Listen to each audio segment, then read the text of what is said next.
رہا میں ہاں ملایا، پر رہا میں ہاں ملایا، فاطمہ کے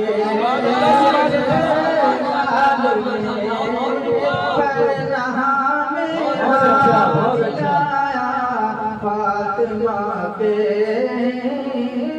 نال نے راہ حق میں گھر لٹایا، فاطمہ کے نال نے۔ اور کس وعدے کو نبھایا تھا حضرت حسین نے؟ یہ شعر جو کیا تھا وعدہ اپنے پیار لالا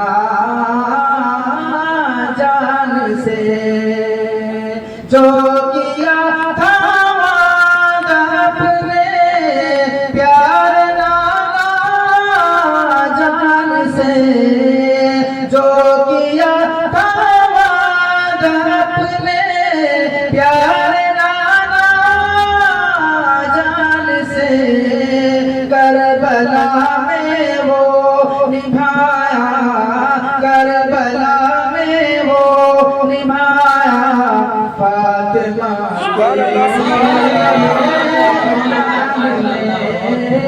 دین کا گلشن بچایا، فاطمہ کے نال نے۔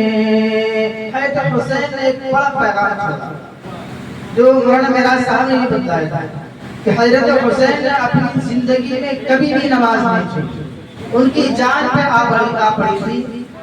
لوگ جو یزیدی فوج تھے انہوں نے حضرت حسین کو جان لینے کی بالکل کوشش میں لگے ہوئے تھے، لیکن حضرت حسین نے نماز نہیں چھوڑی بلکہ سجدے میں اپنی جان کو قربان کر دیا۔ یہ شعر اور آخری یہ شعر ہے، اس کے بعد اگر آپ اجازت دیں تو ایک اور کلام پیش کرتا ہوں ورنہ پھر دعا کروں۔ یہ شعر آخری شعر، کون ہے شہزاد جہاں میں کر دکھائے اس طرح۔ حسین کے بعد کوئی ہے جنہوں نے اپنا پورا گھر لٹا دیا ہو، اپنے ساتھیوں کو 72 ساتھیوں کو قربان کر دیا ہو؟ آج ہمارا ایمان اتنا کمزور ہے، آج ہمارا ایمان اتنا کمزور ہے کہ اگر کوئی ہمیں جان کی دھمکی دے دے اور اپنا ایمان بدل لیتے، اور ہم سچ کو بدل کر کے ہم جھوٹ پہ آ جاتے ہیں۔ ہمارے ایمان اتنا کمزور ہو گیا، جھوٹ کی گواہی دینے کے لیے اور ہم تیار ہو جاتے ہیں۔ آج اگر ہمیں کوئی ڈھیر سارے پیسے روپے دے دے ہم کسی کو قتل کرنے کے لیے تیار ہو جاتے ہیں، لیکن حضرت حسین نے کبھی گوارا نہیں کیا کہ وہ کسی کے ظالم کے ہاتھ میں ہاتھ دے۔ شاعر کہتے ہیں سبات فرمائیں، کون ہے شہزاد جہاں میں کر دکھائے اسی طرح۔ شعر اچھا لگے آپ یہاں سے تو آپ حضرات حوصلہ افزائی فرمائیے گا۔